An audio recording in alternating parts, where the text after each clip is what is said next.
நாங்க எல்லாம் சீக்ரெட் கிறிஸ்டியனுங்க, நாங்க சீக்ரெட் கிறிஸ்டியனுங்க அப்படின்னு நாம சொல்ற மாதிரி ஒரு சீக்ரெட் முஸ்லீம் இந்த உலகத்துல பார்க்க முடியுமா? கர்த்தருக்காக நம்ம நிக்கணுங்க. இந்தியாவில் கிறிஸ்தவ 2.25%. கிறிஸ்தவ இந்தியாவுக்கு வந்து எவ்வளவு வருஷம் ஆகுன்னு நினைக்கிறீங்க? இந்தியாவுக்கு கிறிஸ்தவம் வந்து எவ்வளவு வருஷம் ஆகும் அப்ராக்சிமேட்டா சொல்லுங்க.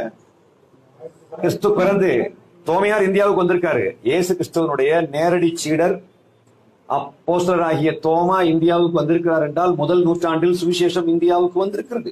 அப்படியானால் இந்தியாவுக்கு சுவிசேஷம் வந்து 2000 ஆண்டுகள் ஆகிறது. கிறிஸ்தவருடைய எண்ணிக்கை 2.3%.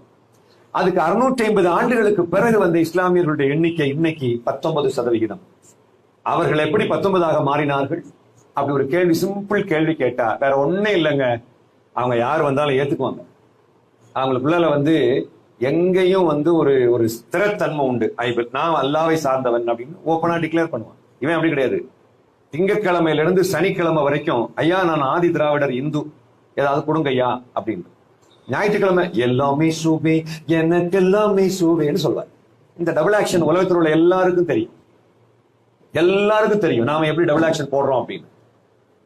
அப்புறம் புதுசா இப்ப ஏகப்பட்ட ஊழியக்காரங்க வந்திருக்காங்க, பாட்டு பாடுறவங்க எல்லாரும் பாத்தீங்கன்னா ரகசியமா அவங்க அங்க கொண்டு இவங்க என்ஜாய் பண்ணக்கூடிய அவ்வளோ ஆசீர்வாதங்களுக்கும் அந்த பொய் தான் காரணமாக அமைந்திருக்கிறது.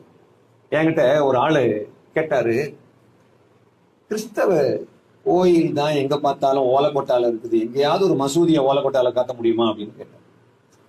கிறிஸ்தவ கோயில் நீங்க உண்மையான கடவுள்ன்றீங்க, நிஜமான தெய்வம்ன்றீங்க, உயிருள்ள கடவுள், லிவிங் காடுலாம் பயங்கரமா சொல்றீங்க. குட். ஆனா எங்கேயாவது ஒரு மசூதியை ஓலக்கோட்டால காட்டுங்க. அது செத்து போன கடவுளுடைய ஒரு இதுன்னே வச்சுக்கோங்களேன். ஓகே, அது செத்து போன கடவுள்னே வச்சுக்கோங்க. அல்லாஹ் செத்து போன கடவுள், ஏசுதான் உயிரோடு இருக்கிற கடவுள் நீங்க சொல்றீங்களே, ஓகே சார். ஆனா எங்கேயாவது ஒரு மசூதியை ஓலக்கோட்டால காட்டுங்க சார்.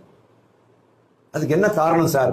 அப்படி எல்லாம் அப்ப நான் சொன்னேன், எங்கேயாவது இந்துன்னு பொய் சொல்லி சலுகை வாங்குற ஒரு முஸ்லீமை காட்டு. கடவுள் மனசை பாக்குறாரு.